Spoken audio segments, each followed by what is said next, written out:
আমরা তো যে কোনো ভালো কাজ শুরু করার আগে গণেশের পুজো করি, কিন্তু কেন বলুন তো, কেন সবার আগে তারই পুজো করা হয়? চলুন আজ হিন্দু ধর্মের এই খুব গুরুত্বপূর্ণ প্রথার পেছনের কারণটা একটু জেনে নেওয়া যাক। তো প্রশ্নটা হলো, যে কোনো শুভ হিন্দু অনুষ্ঠানে কেন পুজো সবসময় গণেশকে দিয়েই শুরু হয়? এটা তো আমরা প্রায় সবাই জানি, কিন্তু এর পেছনের কারণটা কি? আসলে এর উত্তরটা লুকিয়ে আছে জানেন তো একটা দারুণ পৌরাণিক গল্পের মধ্যে, আর তার সঙ্গে রয়েছে একটা গভীর আধ্যাত্মিক মানে। তো চলুন শুরু করা যাক। প্রজ্ঞার পরীক্ষা। হ্যাঁ, ঠিকই শুনছেন। এই যে আমরা সবার আগে গণেশের পুজো করি, এর উৎসটা কিন্তু একটা পরীক্ষাকে কেন্দ্র করে, আর সেটা কোনো সাধারণ পরীক্ষা নয়, এক দৈব প্রতিযোগিতা। তাহলে প্রতিযোগিতাটা কি ছিল? ব্যাপারটা ছিল কিন্তু বেশ কঠিন। শর্তটা হলো যে সবার আগে তিনবার গোটা ব্রহ্মাণ্ড ঘুরে আসতে পারবে তাকেই শ্রেষ্ঠ বলে ঘোষণা করা হবে। আর শুধু তাই নয়, পুরস্কার হিসেবে সে পাবে সমস্ত দেবতাদের আগে পুজো পাওয়ার সম্মান। ভাবা যায়, বিরাট একটা ব্যাপার। তো দুই ভাই কার্তিক আর গণেশ দুজনেই প্রতিযোগিতায়, আর এখানেই দুজনের ভাবনার তফাৎটা একেবারে স্পষ্ট হয়ে যায়। একদিকে কার্তিক, তিনি কি করলেন, সঙ্গে সঙ্গে নিজের বাহন ময়ূরে চড়ে বেরিয়ে পড়লেন ব্রহ্মাণ্ড পরিক্রমা করতে, মানে যেমনটা আশা করা যায় আর কি। কিন্তু অন্যদিকে গণেশ, তিনি নিলেন এক অভাবনীয়, একেবারে অন্য রকম একটা সিদ্ধান্ত। তিনি কি করলেন জানেন? তিনি কোথাও গেলেন না, সোজা নিজের বাবা মা মানে শিব আর পার্বতীর কাছে গেলেন, আর তাদেরকেই 3বার প্রদক্ষিণ করলেন, আর তারপর বললেন সেই বিখ্যাত কথাটা, আমার কাছে আমার পিতামাতাই হলেন সমগ্র বিশ্ব ব্রহ্মাণ্ড। ভাবুন একবার, কি গভীর প্রজ্ঞা! বিশ্বভ্রমণের বদলে তিনি নিজের জগৎকে প্রদক্ষিণ করলেন। তো এই ঘটনার পর কি হলো, আসছি পরের পর্বে। প্রথম পূজার আশীর্বাদ।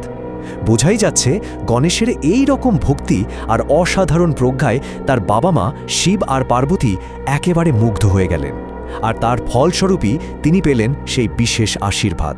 এই আশীর্বাদটাই হলো অগ্রপূজা। অগ্রপূজা মানে কি? অগ্র মানে হলো প্রথম, আর পূজা তো পূজাই, মানে সবার আগে পূজা পাওয়ার সম্মান। ভগবান শিব তখন গণেশকেই বর দিলেন যে এখন থেকে যে কোনো শুভ কাজ, যে কোনো পূজার্চনার শুরুর আগে সবার প্রথমে তারই পূজা হবে, আর সেই থেকেই এই প্রথা চলে আসছে। আচ্ছা, তাহলে তো আমরা পৌরাণিক কারণটা জানলাম, গল্পটা তো দারুণ, কিন্তু এখানেই শেষ নয়।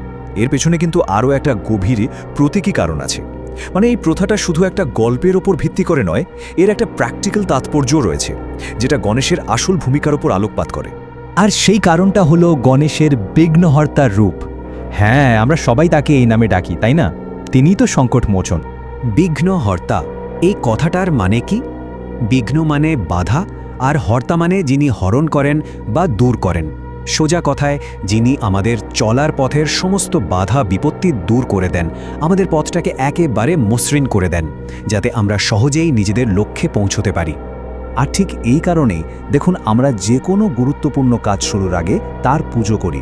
যেমন ধরুন, কোনো নতুন ব্যবসা শুরু হচ্ছে, বা বাড়িতে বিয়ের অনুষ্ঠান, কোনো বড় পুজো, এমনকি কোথাও যাত্রার আগেও কিন্তু গণেশের নাম নেওয়া হয়। আসলে এর মাধ্যমে আমরা প্রার্থনা করি যেন আমাদের এই নতুন শুরুটা নির্বিঘ্নে হয়, কোনো বাধা ছাড়াই যেন আমরা সফল হতে পারি। তাহলে পুরো ব্যাপারটা যদি আমরা এক জায়গায় করি, তাহলে দাঁড়ায় যে গণেশের প্রথম পূজা হওয়ার পেছনে দুটো মূল কারণ আছে। প্রথমটা হলো তার দৈব আশীর্বাদ। সেই প্রতিযোগিতায় নিজের প্রজ্ঞা আর ভক্তি দিয়ে তিনি অগ্রপূজার সম্মান আদায় করে নিয়েছিলেন। আর দ্বিতীয়টা হলো তার প্রতীকী ভূমিকা। তিনি হলেন বিঘ্নহর্তা, মানে আমাদের সাফল্যের পথের কাঁটা দূর করার দেবতা। আসলে এই দুটো কারণ কিন্তু একে অপরের পরিপূরক। আমরা যখন তার পুজো করি, তখন একই সঙ্গে তার প্রজ্ঞা আর তার বাধা দূর করার ক্ষমতা দুটোকেই সম্মান জানাই। তো সবশেষে একটা প্রশ্ন থেকে যায়, তাই না? এই যে প্রাচীন গল্পটা, এটা শক্তি আর প্রজ্ঞার লড়াই নিয়ে আমাদের ঠিক কী বলে? একদিকে কার্তিকের বাহুবল আর গতি, অন্যদিকে গণেশের স্থির ভক্তি আর গভীর জ্ঞান। শক্তির জোরে বিশ্ব ভ্রমণের চেয়ে প্রজ্ঞার এই জয়, এটা আমাদের কি শেখায়? এই কাহিনীটা কি এটাই বলছে যে আসল শক্তি হয়তো বাইরে নয়, বরং আমাদের অন্তর্দৃষ্টি আর ভালোবাসার মধ্যেই লুকিয়ে থাকে?